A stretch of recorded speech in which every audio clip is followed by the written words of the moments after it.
Hey guys, Scott here. Today I want to go over TricksterShadow's giant document for how to fix Dead by Daylight. This is a pretty comprehensive thing that I used to do things like this. I used to make comprehensive videos of all these changes and things like that, but I just sort of gave up because, behavior has caused them to be very cynical and they don't, if they even watch or read these types of things, they don't take actions based on the ideas in here. And even if they do say they're going to do that, like with the whole trial warm up thing, they still say they're going to do it and they still don't do it anyway. So I have, stopped trying to do these types of things. But in terms of just being an interesting video to watch, I thought I'd go over this video and go over what he says. I've not actually read this yet, so this will be a kind of a live reading of it. I've watched TricksterShadow a couple of times, and he seems to be genuinely very knowledgeable about the game and very unbiased. So I would very much like to see what he has to say. So first part, I'm not going to read everything because he's written a lot of stuff. He's written a damn thesis here, but let's go over the main points. First part is the grind. I like how he addresses things here too. He just says, what's the problem? What's the solution? So makes it very easy for me to review. Problem, survivor BP gain significantly worse than killer BP gain. Very true. Solution, while in chase with the killer, any actions that are done by teammates contributes to the chase survivor's BP gain. So if like a generator completes or a totem gets cleansed or a heal occurs or hook save occurs, the chase survivor will get 1/4 of the blood points from such completed actions. This wouldn't take away from the other survivors, it would just be extra points. This allows good runners to be rewarded. Okay. Additionally, point category should be uncapped if a killer decides to only chase one survivor the entire game. The other survivors who aren't chased should not be punished for doing the only thing they're able to do. I agree with that a lot, which would be completing gens. That being said, the max cap of 32 would still apply. Okay, so basically the idea here is that, so if you're like a very good runner and the killer is kind of dumb and doesn't know how to break off the chase, and he just chases one guy for 5 gens, typically right now what will happen is that guy won't get that many blood points because he'll cap off on, his category very, very quickly, and everyone else won't get that many blood points either because they won't be able to get altruism or any other points. So I think this is a pretty fair, non-harmful solution. There's really no downside to doing it. It's no secret survivors simply get less blood points than killer. I think that's completely fair. So basically what he's saying is if you run the killer for 5 gens, you would get objective points for the 5 gens being completed at a rate of 25%. So you would still get some points from that just so you don't depip because you got nothing in any other category and things like that. You would still get something. Additionally, for the people that do have to just sit on gens all game because the killer's not doing anything else, you could go past the 8,000 blood point cap because you are doing more than the cap. The caps don't really make any sense, and I kind of agree that's a really good idea. It made sense back in the day when there was like blood point based pipping and stuff, but that's like ancient stuff, so it's kind of outdated. The Rift grind feels boring due to excessive filler content. Solution, in order to provide meaningful content in the Rift that helps out with the grind, the charm recolor should be removed as there are way too many, yeah, and need to replace with account-based blood points and iridescent shard modifiers. By having the filler charms replaced with modifier boosts, players would be rewarded for playing enough in order to complete the Rift while also reducing the grind for dedicated players. Completely agree. They basically are just reskins and they're meaningless. I don't do the Rift whatsoever, so I can't even comment on that. I can't say any reason why you wouldn't do that. Next, devotion feels unrewarding. Adding a new devotion currency in which the player gains 1 devotion token per devotion level. This is an idea that a lot of people have had. I think where he's going with this is where there's like a store where you can buy, a store where devotion cosmetics are included and can only be acquired through said devotion tokens. This would help players be able to show off their dedication to the game. This is something that a lot of people have requested, something to gain more use out of devotion, and a lot of people have said it's a great idea to have like a currency that you get from devotion that can only be used to buy certain things that other people can't get because it's only achieved with devotion. So I think that's a really, really cool idea. I believe that devotion should increase the blood point cap by 100,000 BP. Like per level? Yeah, I could agree with that. Because devotion really is meaningless right now, and there's no reason to even have the blood point cap to begin with anymore. So it wouldn't be crazy. I mean, it takes a lot to get to very high devotion levels. At the end of the day, it gives you like an additional couple of million to your blood point cap. It's not that crazy. So I think that's fine. Problem, perks take forever to unlock and prestige feels pointless. I've done how many videos on this? I think everyone agrees with this point. Solution, main hurdle when it comes to DBD is perk leveling. While getting rid of perk tiers would substantially help, I think simply giving that to every player would not feel as rewarding. Okay, interesting. My solution is to have the prestige level be equal to the level of perks a player finds in their blood webs. Specifically, prestige 0 and prestige 1 will remain unchanged. Okay, so if you're like prestige 2, your perks start at level 2 on the blood web, I think is what this is saying. Yeah, okay. That's an interesting idea. I still think simplifying it and removing tiers would be a better idea, because prestiging is kind of like, it's an optional thing to do. A lot of people don't even bother with it. But they don't bother with it because there's no reason to. So it's sort of like a chicken or the egg scenario. I still think it'd be better to just simply have no tiers at all. But that's actually, it's a cool idea, I think. Prestige increases the drop rate of certain rarities. Hold on. Get out. Sure as fuck not recording this video again. Prestige increases the drop rate of certain item rarities by 1% per tier. It is actually 1%. Okay, that's what I thought. What I prefer, especially considering some of the more sought out things, yellow items or lower tiers, if the player could choose what. Yeah, see, I don't know if I agree with this one. If the player could choose which item they wanted to have an increased drop rate, I don't agree with that idea, because there are a lot of add-ons like that you could choose that are, frankly, I think kind of like, imagine Blight having like, Alchemist Ring and Blighted, Crow or Rat or whatever every single game, or because they chose, Alchemist Ring the first time, and then and then you can have Scalp Top Knot on every Oni. I don't know. I don't think giving the killers the choice to have whichever add-ons they want appear more frequently is necessarily a good idea. It's not like there's iridescent heads and shit anymore. So it's not that much. But I guess he's saying it's only going to be that 1% rate. So it's not that big of a deal. But I don't really like the idea of choosing which add-ons you can get, even if it's a low amount. I don't know if I have completed my daily challenges until after the match is done. Yeah, that's a real... that's a very simple problem to fix. Just have an indicator. I agree with that. Pretty simple. Iridescent shards are difficult to acquire. Addition of weeklies. Weekly challenges would include a considerably larger grind. This kind of reminds me of the original dailies. I don't know if you guys remember. The original dailies had significantly more requirements and gave you way more blood points. Well, not the oldest. The oldest gave very little. There was like a second version of dailies that were much longer, but they gave you way more blood points. So I think it would be kind of like that, but stretch over the week. So I think that's pretty cool. And it would give some shards. So yeah, I can't ever disagree with giving people more currency basically to spend. I could never disagree with that. The only thing that I think behavior might say is they don't want to add this because it allows people to buy content from their game, which means they're not making money. So that might directly go against them making money. And I think they might not like that. So next, matchmaking. Queue times are way too long depending on the region or time of day. True. How do you fix this one? The addition of an indicator in lobby that shows the population for each side. Well, that's a pretty good idea. When the player population on one side falls below the needed threshold, an incentive is off. Oh, yeah, see, here's the thing. I don't even know the point of suggesting this, because they already said that they were going to do this, and they just never did. So I don't even know. There's not even a point in suggesting this. It's a great idea. I absolutely agree. This is a wonderful idea. Basically, it's saying that, if there's not enough killers, it's saying, hey, play killer, and we'll give you some more rewards. They already said they were going to do this, and they just never did. So this is an idea that's already been suggested by the developers, and it hasn't been done. So cool idea, but it seems they're just not going to do it. For lowering survivor games, bots should be added. Yeah, I'm kind of okay with that. Bots might actually do more than low-ranked players, to be honest. So I have no downsides with that at all. Waiting in queues is very boring. There's nothing to do while in queue. True. The addition of a small map instance where the player can run around and cycle bots. This is an excellent idea. I really, really think there should be, even if it's not in this type of scenario while you're in queue, because that would require 2 games loading at once, sort of thing. Like you're in the lobby and you're also in a game, and then you'd have to unload from that game and then reload into a new game.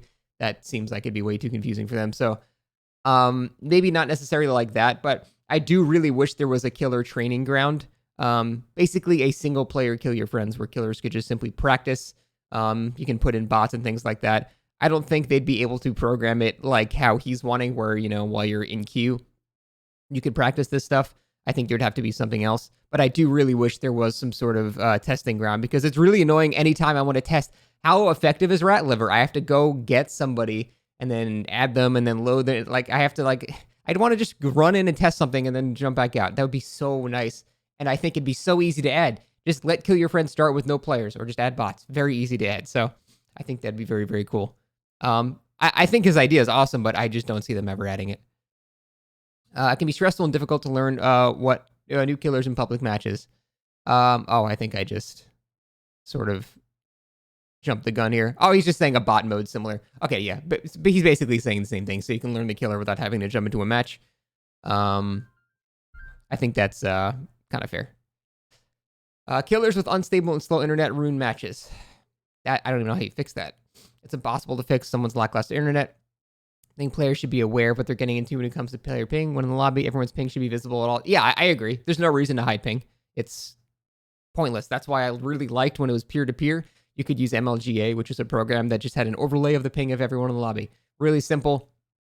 I just don't know why they don't have that, because it's something very clearly that you can track, but they just simply took that away. So I think having a simple ping in the lobby would be great, because you can see it once you're in the game. So I don't know why you can't see it before the game starts.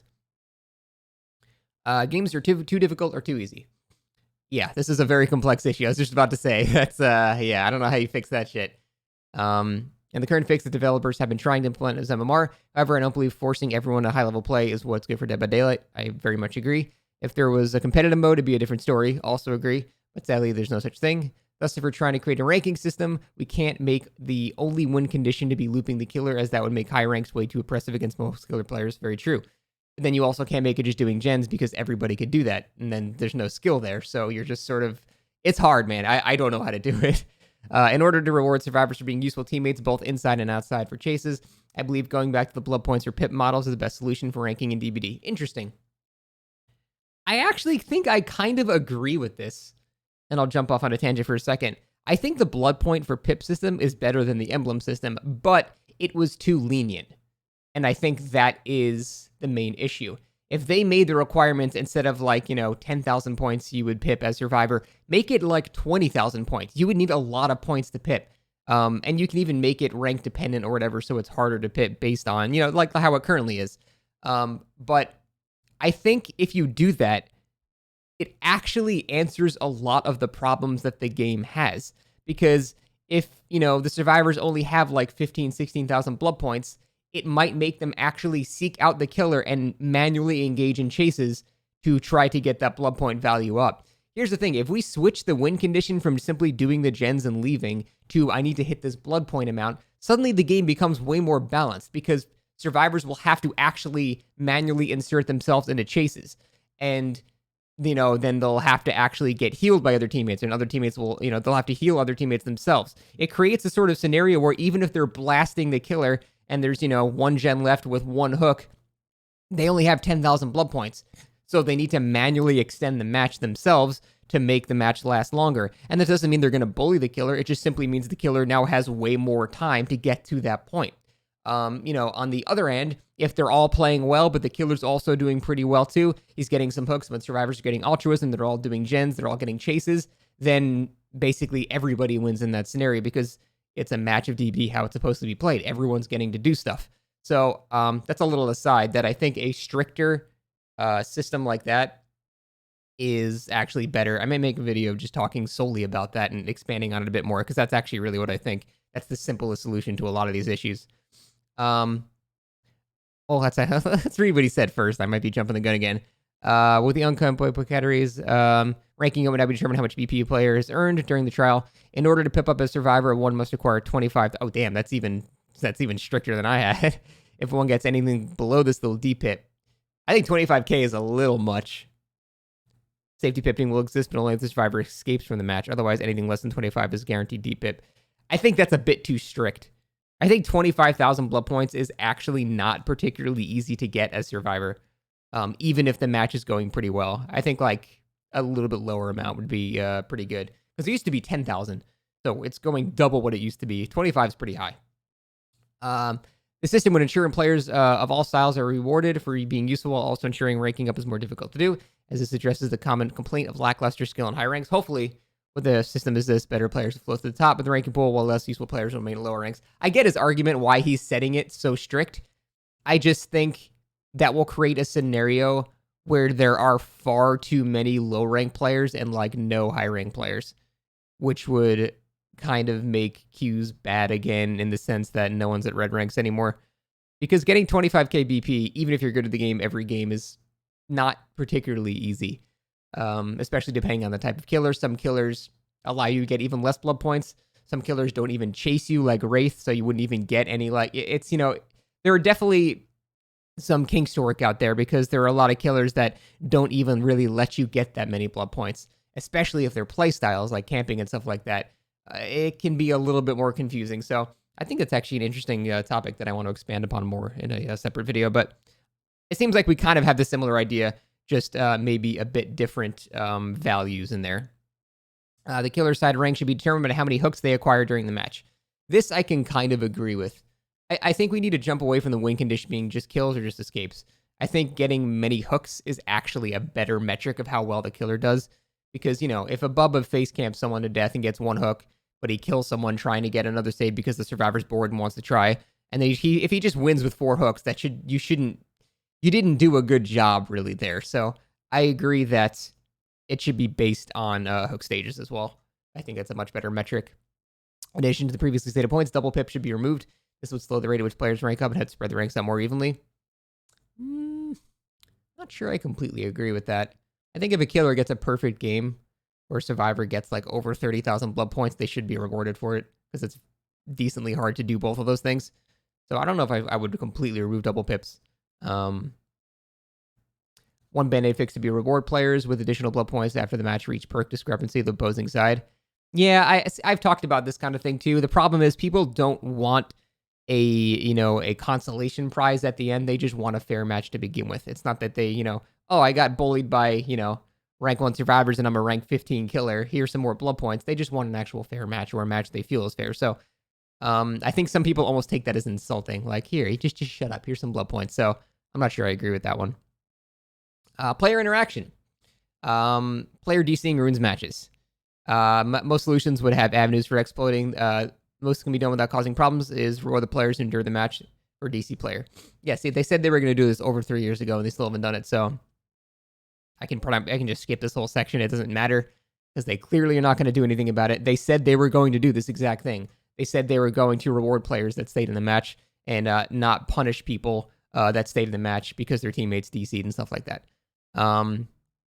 I think simply replacing with bots could be... Well, let's see what he says. If he clear DCs and all remaining survivors in the match get maxed out objective points and the 5,000 survival points they would have got for escaping.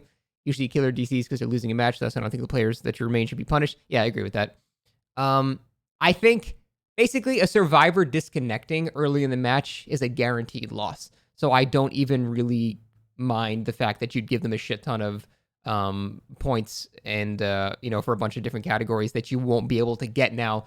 Because once the game becomes a 3v1 instead of a 4v1, it's your pace. You just can't win that anymore unless there's only like 1 or 2 gens left. So I'm kind of okay with that. For each survivor that is DC, the remaining players get a percentage boost to BP gain for the rest of the match. No arguments there. Don't believe killers should get a BP boost for survivors DCing as that would incentivize killers for camping and tunneling. Agree as well. Survivor does DC, then the killer should be rewarded with that survivor's BBQ stack. 100% agree. No reason not to do that. Replacing DC survivors bots could be an option. This could lead to frustration as bots will almost be easier to down and manipulate than human survivors. True, but it also is better than literally nothing. So I still think replacing DC survivors with basic bots is better than them just falling to the ground and doing nothing. At least bots might wander to a gen and repair it or something like that. They might do something, Frankly, I think it'd be funny somewhere down the line where there would be a bot outplaying a killer. And that would happen at some point. And I kind of want to see that. So, a problem. Survivor with friends communication and solo queue communication is not equivalent. Agree. Solution. Survivor with friends communication has been a large source of controversy ever since the inception of survivors playing DBD together. Yep, of course. How many people want to punish Survivor with friends for their advantages? I believe that this is the wrong direction for the game to go in. Agree. While some Survivor with friends are very difficult to win against because the team is very experienced, many Survivor with friend teams are really people casually playing with their friends and blanket nerfing Survivor with friends. He's basically saying exactly what I said. Proposal is to go in the opposite direction. Instead of nerfing Survivor, Survivor should be buffed so that... Okay, this is pretty much... I could not agree more with this whole section. I've made a bunch of videos about this whole thing too. Giving the whole solo communication thing or a built-in kindred, for example. Yeah, I think we already, and then even like indicators like this too. Yeah, I mean, he's basically saying exactly what I've been saying, and I could not agree more with this whole section. The whole thing is you want to buff solo queue to be as close to Survive with Friends communication as possible. Obviously, you can't match it, but it can be kind of close.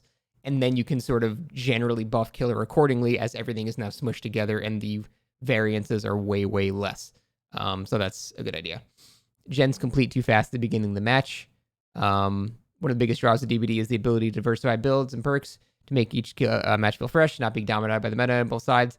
Sadly, most killer players feel forced to run slowdowns in order to, while slowdown perks help combat gen speeds, I believe they're band-aid fixes for game bound. Oh, well, so there's an idea by Scott. Yeah, okay. So this is the exact thing I had earlier, and the devs said they were going to add something like this, and they just never did. So again, I almost feel like it's not even worth discussing because they said they were going to do it, and they just never did it. But yeah, if you guys never saw the video I made about this, essentially what would happen is when the match started, the lighting would be different, the music would be sort of like a different tone, and gens would be repaired 50% slower during this whole time, and it ends as soon as someone gets in a chase. Just so, you know, big maps like Red Forest, you're not punished for having to spend 40 seconds walking across the map compared to Coal Tower where you can start a chase in 12 seconds. It just sort of tries to equalize the big and small maps, so the game doesn't really start until a chase begins. Obviously, the big maps are still worse for killer, but it helps it a little bit. So that was the whole idea I had. They said they were going to do something like that, and they never did, so what's the point? Fixing survivor spawns. Yeah, I feel like this is literally just, I wrote this. It's interesting to find out that I'm agreeing so much with what he's saying. Survivor should always spawn with at least one other survivor. Yeah, so again, I made a video about this too. Lethal Pursuer shows you how insanely broken spawns can be. You can have all 4 survivors spread out at different corners of the map on generators, making it impossible for the killer to not lose like 2 or 3 gens before downing somebody. And that's just simply based on spawn. Survivors should always spawn together, in my opinion, and have to manually spread out. I think that's sort of what he's saying. If the above changes are made, slowdown perks should have their values nerfed to compensate. I agree with this. I don't like the reliance on Rune or Pop or anything like that. If the game naturally was slowed down in less boring ways like this, I think that there'd be less need for slowdown. So I think that's fine. Prove thyself may need to be adjusted. I agree with that. I don't think there should be any perks in the game that allow you to repair gens faster. Just as a baseline, that shouldn't really be a thing. Problem: killers camp and tunnel too much. At the end of the day, tunneling and camping are legitimate strategies, and sometimes they are needed due to conditions of the match. However, they are not fun strategies to play against. I believe the only thing that can be done to promote people playing in a more fun ways with blood points. I don't know. My suggestion is to heavily reduce the points gained from chasing, hitting, downing survivor if they have been unhooked within the past 60 seconds, and buff the point gain for starting a chase with a new survivor. Yeah, see, I don't know. The camping and tunneling thing is really, really hard to fix. Because, like, if you're in this scenario, what if there's 2 survivors left and you have to just down one of the 2 and they've been on a hook? You get less rewarded for that because there's less players left. I think there are too many caveats and too many, like, exceptions to this scenario that make it very muddied. And I think the only thing that would really help that is, honestly, the blood point-based system of ranking up. Because usually the people that sweat like this, they care about ranking up and stuff. And if you make it so you need a lot of blood points to rank up, well, they're not going to be able to really do that if they're just face camping people. So, and they're not going to get a lot of hooks if they're just face camping people. And yeah, so I think that would naturally sort of fix itself. And as far as the tunneling thing, there are a lot of defenses against tunneling. I don't think there needs to be that many more defenses against tunneling. You've got borrowed time, you've got decisive strike. Like, there are perks in the game that actually address tunneling. Now, they don't completely prevent it, but they buy you so much time that everyone else can at least win while the killer's doing it. Like, if someone wants to tunnel you, you can throw all the negative repercussions at them in the world, but they're still going to do it. So I think we need to embrace the fact that you cannot ever stop these things, and just try to have the game naturally fix itself based on like a blood point based ranking system. Problem: keys feel unfair to go against. While keys feel very unfair for killers, I do understand their place in the meta.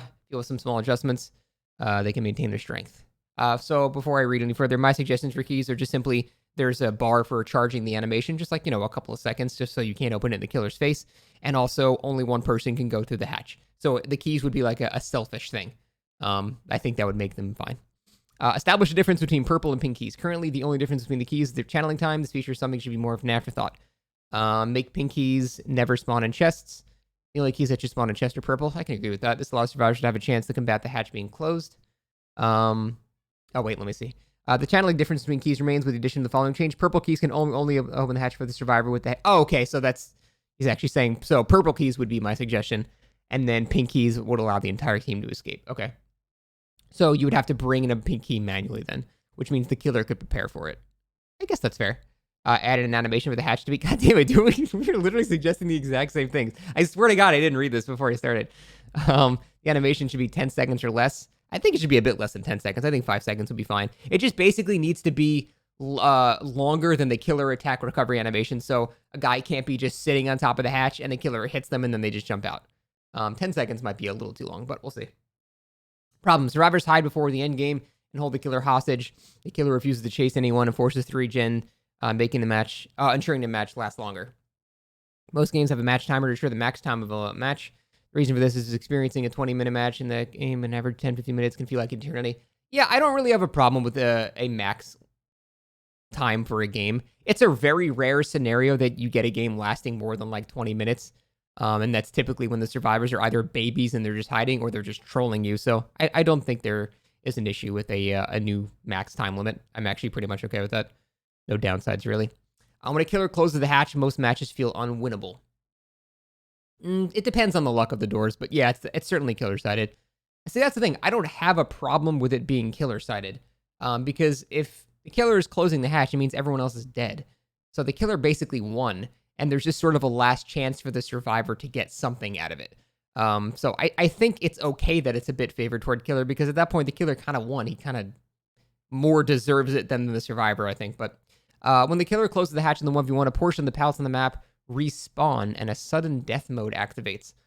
Upon closing the hatch, the survivor and killer now see each other's auras when outside 32 meters. A timer of 2 minutes is started, similar to the normal endgame collapse. The difference between this timer and the current timer is if the survivor survives until the end of the 2 minutes, they automatically escape. This would ensure that people who are good at looping still have a chance of escaping matches and make endgame more tense instead of a free win for the killer 99% of the time. Instant down on basic attack could also be a feature of this permadeath mode, but I don't want to suggest it as I don't know how the balance would be. Yeah, that's kind of a cool idea. So what he's basically saying here is that the Claudette that was hiding in a locker all game, that's just sort of, basically, they should not have the same opportunity as a God Looper in the end. And I can sympathize with that. And so then you have sort of this mode where you have to basically try to loop the killer for, up to 2 minutes, and then you just sort of win. But I don't know. I think there are too many exceptions to this. Like, what about the trap-based killers that would have to reset up all of their stuff? What about killers that don't have a one-shot? What about killers that do have a one-shot? What about, if you're going against Nurse, he's obviously going to down you. If he can see your aura outside of 32 meters, he can get to you in 10 seconds and just down. Like, I think there are way too many variables to make this a fair thing for, the lowest tier and the highest tier. I just think there are too many variables to make that fair. It's an interesting idea, though. I think it's cool. I just don't see a way that it could be fair and balanced, But then again, it's not really fair and balanced right now, so I guess, it doesn't matter much, but it's a cool idea, but I'm not sure I'm super on board with that. Basement camping is boring, and with certain killers, there's little counterplay. Add a new type of locker to the game called teleporters. Teleporters send the survivor to the connected teleporter locker. The active ability button is used. Put one of these lockers at the back of the basement, and if activated, the survivor will teleport to a teleporter locker at the top of the basement. This teleportation takes 2 seconds to complete, and upon coming out of the locker, survivor is forced to slowly come out and cannot move anyway.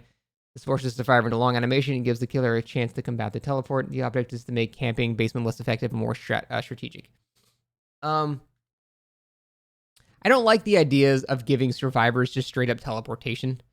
I think that should be more like reserved to killer. I think a simpler solution to basement is just having another entrance to basement. Like just having like a hole like on the other side, just so survivors can enter from 2 different directions. I think that's fine, honestly. I don't even think basement is that big of a deal. Yeah, there's like a couple killers that make huge use out of basement, but typically, even if you have this solution, if a Bubba's face camping someone with his chainsaw in the basement and you come out of a other locker, he's not going to really do anything. He's still going to kill you. I just think having another entrance to basement would be a much simpler and more on-theme solution for that. But that is apparently it. Yeah, so I agree with really most of the stuff that he said. And a lot of the stuff, it was funny that, like, before I read it, I basically said word for word what he said. So it seems like a lot of these ideas are at least somewhat common sentiment, which is really, really cool. I do think I want to make another video talking about making wins based on blood points again, but refining it and thinking about, like, all the variables that go into it. But yeah, this was a really, really well written thing by TricksterShadow. Yeah, it doesn't really matter because the devs are not going to do shit about it, but I think it was interesting to review and go over. Yeah, that's it. Thanks for watching, guys. Thanks, Trickster, for writing this huge write-up thing, and yeah, see you later.